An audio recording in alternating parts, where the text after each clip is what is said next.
This is Summon Dragons 2, so we've been playing this game for quite a while now, and I've actually learned a lot of things since I first started playing, so I figured I'll go ahead and share that wealth of knowledge with you. So without wasting too much time, here's the Summon Dragons 2 Definitive Beginner's Guide. First things first, this is an idle game. Welcome to your Fortune Geyser. Your Fortune Geyser will build up resources over time, or you could go ahead and spend a little bit of extra diamonds to accumulate a couple hours worth of rewards right off the bat. You're going to use this experience to level up all sorts of different kinds of dragons that you can pull from the gacha system. The maximum level is 240, so you will be farming this dragon experience and these dragon blood crystals for a while. You have to pull duplicates of your dragons in order to star them up, but really have no fear because it's not even hard to build up one of the triple S's. The one thing I will say is for these banners, unless there's an event going on for summoning, you're really not helping yourself by spending these summons before you're ready for the pity. See down here where my pity says 6 out of 60? Well, that should actually be around 20, and I should be about 10 away from my SP pity. Unfortunately, whenever he was released, it was during an event that reset, but that doesn't mean you can't get them. You can absolutely get them. In fact, you have a ton of ways to get every single thing in the game. Nothing is locked behind a paywall. First, we'll just start with a rundown of all the bosses, because that's most of the game and we can knock it out pretty quick.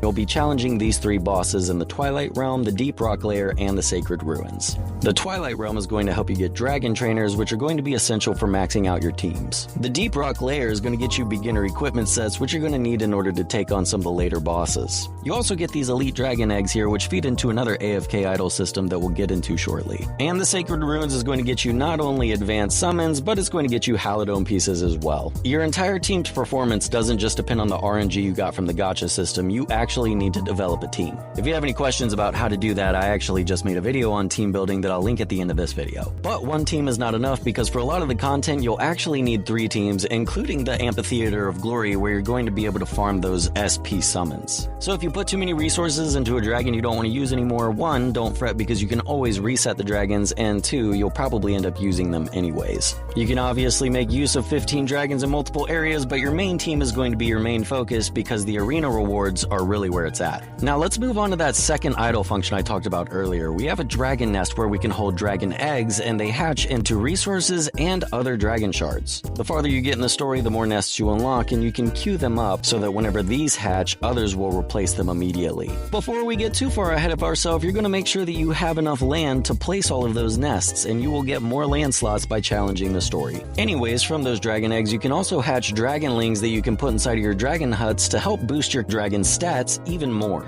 These triple S dragonlings are especially important because, as you can see, they have humongous stat bonuses. You can also go on the Grand Adventure where you can select a bunch of different S-rank dragons for you to farm more shards of. And between all the shards and actual summons you get, you'll definitely have plenty of dragons to choose from, but if that still isn't enough, then you have a bunch of pities as well. I recommend whenever you get the chance and you unlock this dragon gallery, just go over everybody's abilities real quickly, and I promise you won't regret it, because instead of just looking at all these dragons on the battlefield thinking, I have no idea why I'm losing, you'll actually be able to theory craft, and it will help you. It's a little bit of work, so I kind of did most of the work for you in the form of a tier list. I did review a tier list for this game already, but I also put little summaries of every dragon, so if you want, you could go ahead and check that out too. Now after you're finishing up building your first team or whatever, and you've cleared most of the early dungeons, you will unlock the Guardian's Respite, which has even more challenging dungeons with even better gear. The grind is real, so you'll want to be on top of this every single day. You'll be using a lot of the guild currencies to level up your classes too. You can get a lot of bonus stats from this guild circus. And all of this is going to help you compete in the constantly revolving circle of events. The rankings for these server events have legitimately the best rewards in the game. So if you want to score as high as you possibly can, make sure that you make your account on a new server the day it's released so that you don't miss any progress. And if you followed all of these tips, then you're well on your way towards being one of the top rated challengers in your server. If you enjoyed this video, please leave a like, but other than that,